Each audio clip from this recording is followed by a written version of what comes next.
Hello students, आज हम Wagner का नियम वैगनर्स लॉ के बारे में जानेंगे। आइए शुरू करते हैं आज का टॉपिक। वैगनर का नियम प्रसिद्ध जर्मन अर्थशास्त्री एडोल्फ वैगनर द्वारा प्रतिपादित राज्य के कार्यों में वृद्धि के नियम law of increasing state activities को वैगनर का नियम कहा जाता है। एडोल्फ वैगनर 1835 से 1917 ने यह स्पष्ट किया है कि विभिन्न देशों और विभिन्न समयों की विशद तुलना यह स्पष्ट करती है कि सभी स्तर की सरकारों, केंद्रीय और राज्य सरकारों की क्रियाओं में विस्तृत तथा गहन दोनों प्रकार में वृद्धि होने की प्रवृत्ति निहित होती है। इसके परिणाम स्वरूप सरकारी व्ययों में वृद्धि होती है। एफ.एस. निट्टी ने वैगनर के नियम का समर्थन करते हुए यह निष्कर्ष निकाला था कि सभी प्रकार की सरकारों के सार्वजनिक व्यय में वृद्धि की प्रवृत्ति निहित है, चाहे वह केंद्रीय सरकार हो या राज्य सरकार, शांति काल हो या युद्ध काल, छोटी सरकार हो या बड़ी सरकार।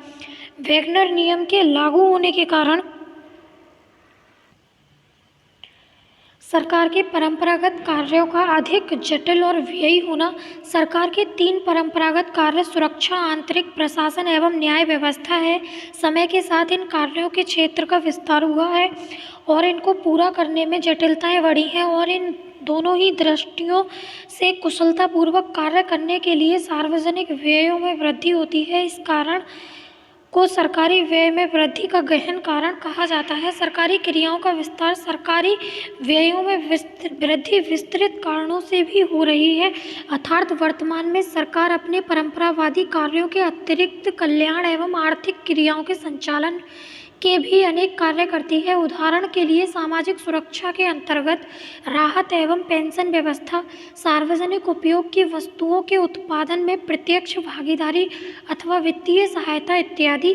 सार्वजनिक वस्तुओं के क्षेत्र का विस्तार, सार्वजनिक वस्तुओं के क्षेत्र को विस्तृत करने और उनके पूरा करने पर जोर देने के कारण भी सरकार की विनियोग क्रियाओं का विस्तार हुआ है। यहाँ यह उल्लेखनीय है कि वैगनर का सिद्धांत यह स्पष्ट नहीं करता कि राज्य की बढ़ती आर्थिक क्रियाओं अथवा लोक व्यय में वृद्धि से तात्पर्य लोक व्यय के निरपेक्ष स्तर से था अथवा सकल राष्ट्रीय उत्पादन के लोक व्यय के प्रतिशत से था अथवा अर्थव्यवस्था में सार्वजनिक क्षेत्रों के अनुपात से था।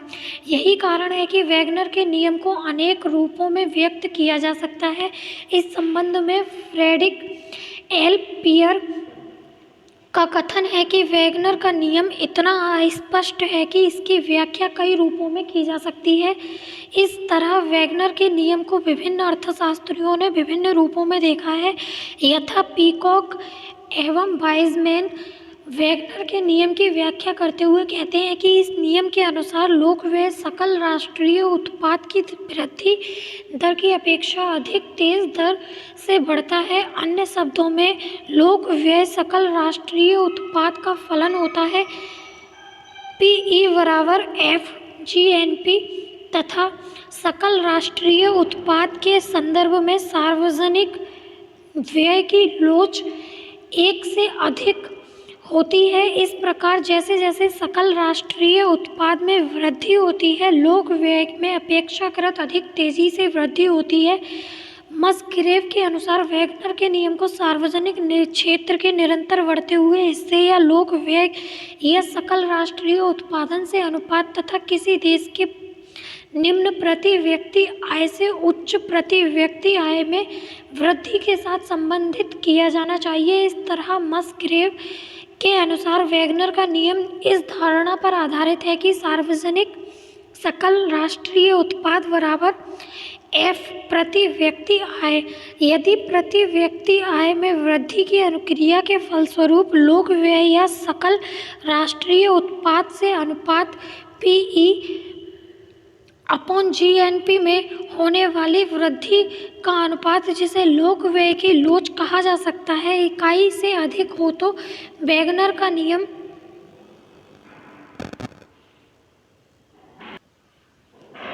क्रियाशील होगा। अर्थात यदि GNP में होने वाली वृद्धि की अपेक्षा PE यानी लोक व्यय में वृद्धि होने वाली वृद्धि अधिक होती है, तब वैगनर का नियम लागू होता है। फ्रेडरिक एल पियर वैगनर के नियम की व्याख्या करते हुए स्पष्ट करते हैं कि इस नियम के अनुसार प्रति व्यक्ति लोक व्यय प्रति व्यक्ति का आय फलन होता है। यदि लोक व्यय की लोच को हम निम्नवत व्यक्त करें, अर्थात लोक व्यय की लोच बराबर प्रति व्यक्ति लोक व्यय में आनुपातिक परिवर्तन अपॉन प्रति व्यक्ति आय में आनुपातिक परिवर्तन तथा लोक व्यय की यह लोच इकाई से अधिक हो, अर्थात प्रति व्यक्ति आय में आनुपातिक परिवर्तन की अपेक्षा प्रति व्यक्ति लोक व्यय में आनुपातिक परिवर्तन अधिक हो, तब वैगनर का नियम लागू होगा। इस तरह यह कहा जा सकता है कि वैगनर के नियम के अनुसार जैसे जैसे देश का विकास होता जाता है तथा देश में जैसे जैसे प्रति व्यक्ति आय बढ़ती जाती है, उसके लोक व्यय में अपेक्षाकृत तेजी से वृद्धि होती जाती है। डाल्टन के अनुसार वैगनर का नियम लागू होने के मुख्य 3 कारण हैं: अधिक कुशलता, निजी संस्थाओं की असमर्थता, सामूहिक उपयोग। अधिक कुशलता। आधुनिक आर्थिक विकास के कार्यों के कुछ क्षेत्र ऐसे होते हैं जिनमें निजी संस्थाओं की तुलना में सरकारी संस्थाएं अधिक कुशलता के साथ कार्य करती हैं। डाल्टन का कथन है कि निजी एजेंसियों की तुलना में सरकारी एजेंसियों का चयन बुद्धिमत्तापूर्ण हो सकता है। निजी संस्थाओं की असमर्थता। विकास की प्रक्रिया के क्षेत्र में ऐसे होते हैं जिसमें निजी क्षेत्र निवेश करने में रुचि नहीं दिखाते। इन क्षेत्रों में जो जनोपयोगी तथा आवश्यक होते हैं, सरकार को अनिवार्य रूप से व्यय करना पड़ता है।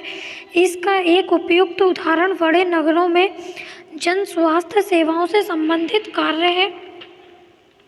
सामूहिक उपयोग। लोक व्यय का संबंध मुख्यतः सामूहिक उपयोगी वस्तुओं एवं सेवाओं से होता है, जबकि निजी व्यय का संबंध वस्तुओं एवं सेवाओं के व्यक्तिगत उपयोग से संबंधित होता है। पार्क, अजायब घर, सार्वजनिक पुस्तकालय आदि जो सार्वजनिक उपयोग से संबंधित है, पर व्यय सरकार द्वारा किया जाता है। वैगनर के नियम की समीक्षा। लोक व्यय में वृद्धि होने की वैगनर की अवधारणा में सत्यता के अंश परिलक्षित होते हैं। आज लगभग सभी विकसित, विकासशील तथा पिछड़े देशों के लोक व्यय में बहुत तेजी से वृद्धि हुई है। इस आधार पर अनेक अर्थशास्त्रियों ने यह मत व्यक्त किया है कि वैगनर का नियम जो उन्होंने जर्मनी के ऐतिहासिक प्रमाणों के आधार पर प्रतिपादित किया था, वह आज भी सभी देशों में समान रूप से लागू हो रहा है। W.A. Lewis, J.G. विलियमसन तथा एलिसन मार्टिन जैसे अर्थशास्त्रियों ने अपने अध्ययनों के आधार पर वैगनर की परिकल्पना की पुष्टि करते हुए स्पष्ट किया है कि जैसे जैसे प्रति व्यक्ति सकल राष्ट्रीय उत्पादन बढ़ता जाता है, वैसे वैसे सकल राष्ट्रीय उत्पाद में लोक व्यय का भाग बढ़ता जाता है। इसके विपरीत मस्ग्रेव ने अल्प विकसित देशों के संदर्भ में किए गए अध्ययन के आधार पर यह स्पष्ट करने का प्रयास किया है कि लोक व्यय के हिस्से तथा प्रति व्यक्ति आय में सकारात्मक संबंध नहीं है, अर्थात प्रति व्यक्ति आय में वृद्धि के साथ साथ लोक व्यय में वृद्धि होते जाना आवश्यक है। वैगनर के सिद्धांत की यथार्थता ऐतिहासिक प्रमाण सिद्ध तो करते हैं, परंतु इसका आधार व प्रमाण दोनों ही अपर्याप्त हैं। ऐतिहासिक प्रमाण के लिए वैगनर ने जो समयावधि ली है वह अपर्याप्त है तथा यह भी संभव नहीं है कि जो बात कुछ देशों के संबंध में सत्य है वो वह सभी देशों में भी समान रूप से लागू होगी। इसके अतिरिक्त यह सिद्धांत लोक व्यय में वृद्धि की प्रक्रिया पर भी स्पष्ट प्रकाश नहीं डालता। वैगनर के सिद्धांत के संबंध में यह बात भी उल्लेखनीय है कि यह लोक व्यय की चिरकालिक प्रवृत्ति को तो स्पष्ट करता है, परंतु लोक व्यय के अन्य पहलुओं की उपेक्षा करता है। यथा लोक व्यय की चिरकालिक प्रवृत्ति को तो वैगनर ने स्पष्ट किया है, परंतु व्यय वृद्धि के कालिक स्वरूप पर भी वह ध्यान देने में असफल रहा। उपरोक्त कमियों के बावजूद यह कहा जा सकता है कि लोक व्यय के संबंध में वैगनर का नियम आज भी यथार्थ उपयोगी एवं व्यावहारिक है। वर्तमान समय में लगभग सभी प्रगतिशील राज्य कल्याणकारी राज्य की भूमिका निभा रहे हैं, अतः आर्थिक विकास के साथ साथ उनके लोक व्यय में वृद्धि होते जाना अवश्य संभावी है।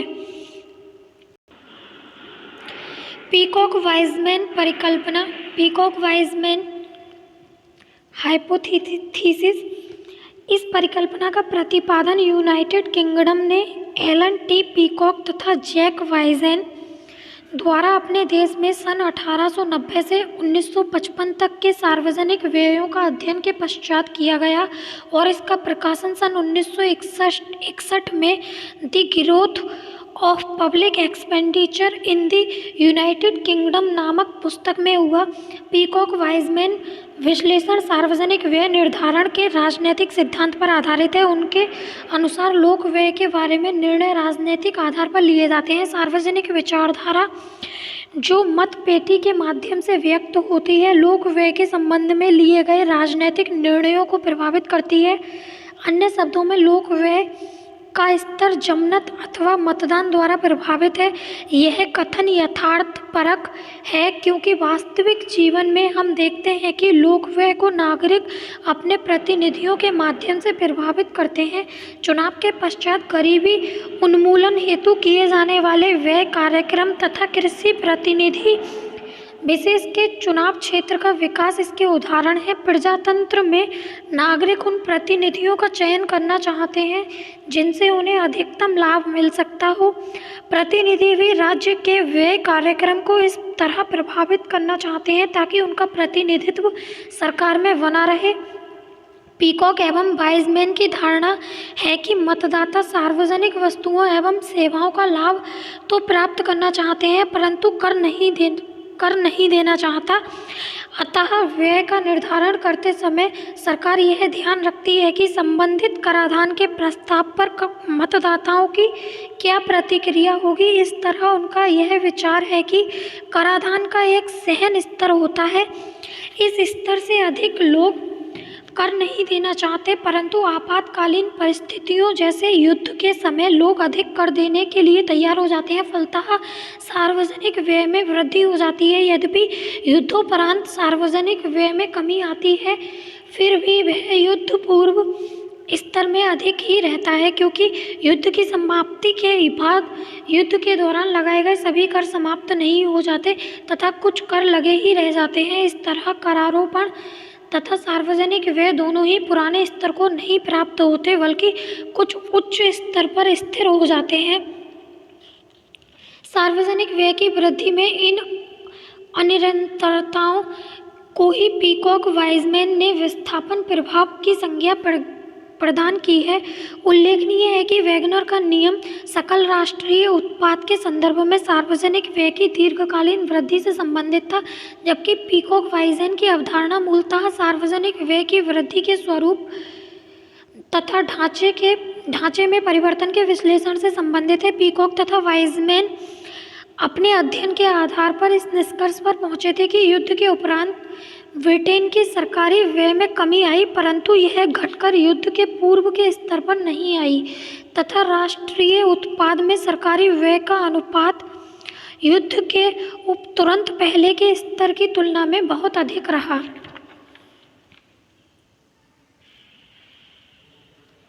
पीकॉक-वाइजमैन परिकल्पना का मूल्यांकन। सामान्य रूप से यह परिकल्पना सरल और तर्कपूर्ण लगती है लेकिन व्यवहार में यह पूर्णतः सही नहीं है। इस संबंध में निम्न बातें महत्वपूर्ण हैं। लेखकों का कहना है कि समय समय पर असाधारण संकटों या परिस्थितियों के कारण सार्वजनिक व्ययों में और उसके साथ ही आगम में उछाल आता है, लेकिन व्यवहार में यह पाया गया है कि सार्वजनिक व्यय और आगम में सतत और नियमित वृद्धि की प्रवृत्ति पाई जाती है। सार्वजनिक व्ययों में वृद्धि का कारण असाधारण संकट ही नहीं बल्कि सार्वजनिक क्षेत्र की क्रियाओं में विस्तृत और गहन दोनों प्रकार की वृद्धि के कारण इन व्ययों में निरंतरता वृद्धि होती रहती है। सार्वजनिक क्षेत्र की क्रियाओं में विस्तार के साथ ही जनसंख्या में वृद्धि, शहरीकरण का विस्तार, मूल्य वृद्धि, सुरक्षा व्ययों में वृद्धि, लोकतांत्रिक देशों में चुनाव व्यय तथा चुनावों से पहले भारी मात्रा में व्यय के कारण भी सार्वजनिक व्यय बढ़ रहे हैं। यह उल्लेखनीय है कि अनेक दशाओं में बाजार तंत्र के उचित रूप से कार्य न कर पाने के कारण आर्थिक अस्थिरता उत्पन्न हो जाती है, आय और संपत्ति की विषमताएं बढ़ जाती हैं तथा उपभोग, रोजगार और विनियोग का ढांचा दोषपूर्ण बन जाता है। इन सभी समस्याओं के समाधान के लिए भी आर्थिक क्रियाओं में सरकारी भूमिका बढ़ जाती है और इसके कारण सार्वजनिक व्ययों में वृद्धि हो जाती है। आई होप आपको ये वीडियो पसंद आया हो। वीडियो पसंद आए तो वीडियो को लाइक एंड शेयर करें, चैनल को सब्सक्राइब करें। मिलते हैं नेक्स्ट वीडियो में नेक्स्ट टॉपिक के साथ। तब तक के लिए टेक केयर।